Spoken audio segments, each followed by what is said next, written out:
বিসমিল্লাহির রহমানির রহিম। প্রিয় দেশবাসী, আসসালামু আলাইকুম ওয়া রাহমাতুল্লাহি ওয়া বারাকাতুহু। পৃথিবীর বিভিন্ন জায়গা থেকে যারা দেখছেন শুনছেন, আপনাদের সবাইকে শুভেচ্ছা, অভিনন্দন, বাংলা নববর্ষের শুভেচ্ছা জানাচ্ছি। আপনারা জানেন, বাংলাদেশের আমরা একটি ঐতিহাসিক দিন পার করেছি গতকালকের। বাংলাদেশের সমগ্র মানুষ ঐক্যবদ্ধভাবে প্রতিবাদ করেছে এবং সেই প্রতিবাদের মাত্রাটা এমনভাবে ছিল যেটা বাংলাদেশের ইতিহাসে 53 বছরের ইতিহাসে আমরা কখনো দেখতে পাইনি। আমার কাছে কেন জানি মনে হচ্ছে একটা ঐক্যের সুর শুরু হয়েছে বাংলাদেশে। আমাদের মধ্যে বিভাজনের জায়গাটা ধীরে ধীরে কমে আসতে শুরু করেছে এবং এই ঐক্যবদ্ধ প্রচেষ্টা যদি অব্যাহত থাকে তাহলে বাংলাদেশের মানুষ যে কোনো সময়ে যে কোনো কঠিন সিদ্ধান্ত ঐক্যবদ্ধভাবে বাস্তবায়ন করা সম্ভব। বিশেষ করে গতকালকের আলেম ওলামার যে ঐক্য, আলেমরা একসাথে বসতে পারে, একসাথে মিছিল করতে পারে, একসাথে স্টেজে বসতে পারে, একসাথে খেতে পারে, চলতে পারে, এটার একটা নবদিগন্ত সৃষ্টি করেছে গতকালকের আমাদের এই ঢাকা শহরের সোহরাওয়ার্দী উদ্যানের সেই ঐতিহাসিক সমাবেশ। আমি এই কথাগুলো এজন্যই বলছি, আমরা সবাই কম বেশি ঐক্যের জন্য প্রচেষ্টা অব্যাহত রাখতে পছন্দ করি। আমরা সবসময় বলে বেড়াই আমাদের ঐক্য দরকার, আবার অনৈক্য থাকলেও আমরা বলে বেড়াই যে আলেমদের মধ্যে অনৈক্য নাই, অনৈক্য কেন, তারা কেন মিশছে না, তারা কেন বসছে না। কিন্তু ওয়ে অফ ইউনিটি সেটা আমরা কখনোই কোনো জায়গায় বাস্তবায়নের জন্য চেষ্টা চালাই নাই, কিংবা চালালেও সেটা ফলপ্রসূ হয় নাই।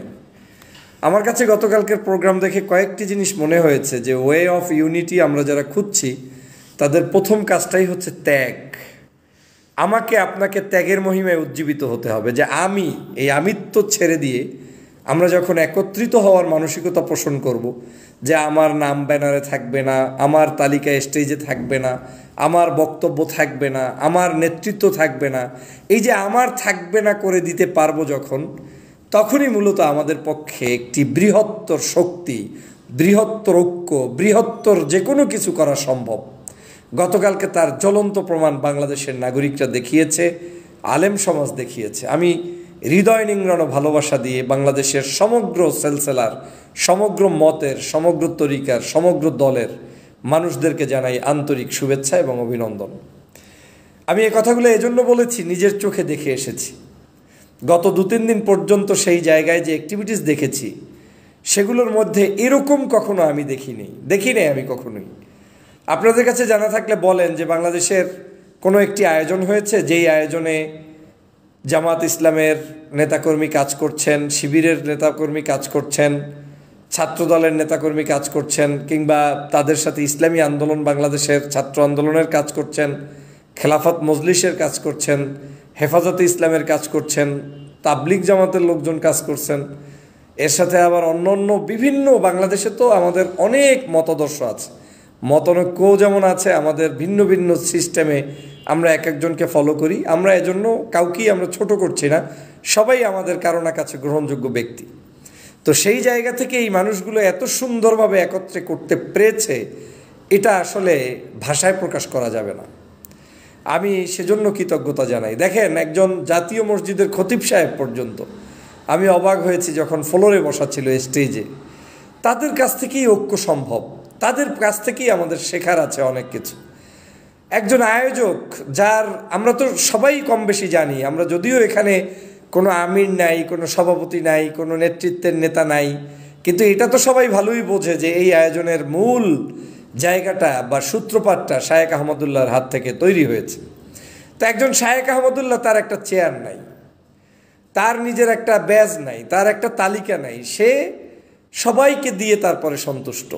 এই যে একটা উদারতা, এই যে এক মানসিকতা, একজন আজহারি যার জন্য লক্ষ লক্ষ মানুষ অন্য জায়গায় অপেক্ষা করে, এখানে তিনি কিন্তু এসে চেয়ার নাই, টেবিল নাই, কিচ্ছু নাই, দাঁড়িয়ে 5-6 মিনিট, 2-1 মিনিট আপনাদের সামনে মিছিল দিয়েছে। এই যে ছাড় দেয়া, এই যে তিনি বয়সে জুনিয়র অনেকের চাইতে এখন সিনিয়রদেরকে মূল্যায়ন করে তিনি যে স্কোপটা তৈরি করে দিয়েছেন, এটা হচ্ছে আমাদের এই জায়গার আনন্দের জায়গাটা এবং আগামী দিনের স্বপ্ন বাস্তবায়নের জায়গাটা আমার কাছে এভাবেই মনে হচ্ছে। এভাবে প্রত্যেকটি সেক্টরে এভাবে প্রত্যেকটি ব্যক্তির, আল্লামা মামুনুল হক সাহেব গতকালকের, তিনি ঘন্টার পর ঘন্টা চাইলে আলোচনা করতে পারেন, কিন্তু তিনি একজন ঘোষকের ভূমিকায় ছিলেন, খতিব সাহেবের ঘোষকের ভূমিকায়।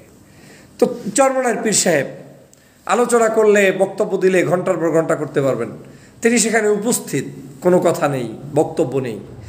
তো সবাই মিলে পীর, মাশায়েখ, অলি আউলিয়া, এখানের ইসলামপন্থী রাজনৈতিক দলের নেতাকর্মীরা, তারা যে এক মহামিলন মেলা করেছে এবং সবাই যে স্যাক্রিফাইসটা করেছে, আমি মনে করি এটা ঐক্যের জন্য একটি প্রশস্ত পদ্ধতি। এবং আগামীর বাংলাদেশে এই ঐক্যবদ্ধ প্রচেষ্টা অব্যাহত থাকলে আলেম সমাজ যেভাবে বাংলাদেশ চাইবে, বাংলাদেশে যারাই ক্ষমতায় আসবে কিংবা আসতে চায় তাদেরকে সেইভাবেই চলতে হবে। সোজা সাপটা কথা, প্যাঁচগুজের কিছু নাই। আলেমরা এক থাকলে আলেমদের বাহিরে এই বাংলাদেশে কেউ কিচ্ছু করতে পারবে না, এ আস্থা আমার হয়ে গিয়েছে।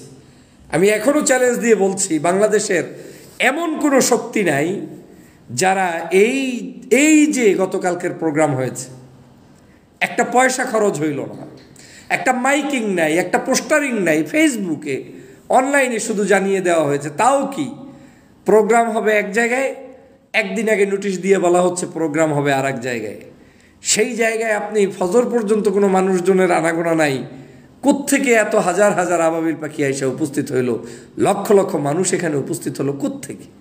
এটাই হচ্ছে আপনাদের এই যে একনিষ্ঠতা, ত্যাগ, আপনাদের যে সৌজন্যতা, ঐক্যবদ্ধ হওয়ার যে প্রচেষ্টা, এটা এখান থেকেই পরিলক্ষিত হয়েছে, পরিগণিত হয়েছে। প্রিয় ভাইরা, আমি সে কারণে বলছি, আমাদের এই শক্তিকে ধরে রাখতে হবে, আমাদের এই ঐক্যকে সুসংহত করতে হবে, আমাদের এই পদ্ধতিটাকে চলমান রাখতে হবে এবং আমাদেরকে ছাড় দেওয়ার মানসিকতা রাখতে হবে।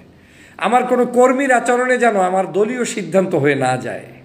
আমরা একজনে ফেসবুকে লিখলাম একটা দলের বিরুদ্ধে, উপরের কেউ মনে করলেন যে এইটা মনে হয় চরমনের পীর সাহেব বলছে, এটা যাতে না মনে করেন, এইটা জামাত বলেছে, এইটা যাতে না মনে করেন, এইটা অমুক পীর সাহেব বলেছে, এইটা যাতে না মনে করেন। এই মানসিকতা পরিহার যদি আমরা করতে পারি, তাহলে আমাদের অনৈক্য কেউ করতে পারবে না। আমরা ঐক্যবদ্ধই থাকতে হবে এবং জাতির প্রয়োজনে, দেশের প্রয়োজনে ঐক্যের বিকল্প নাই।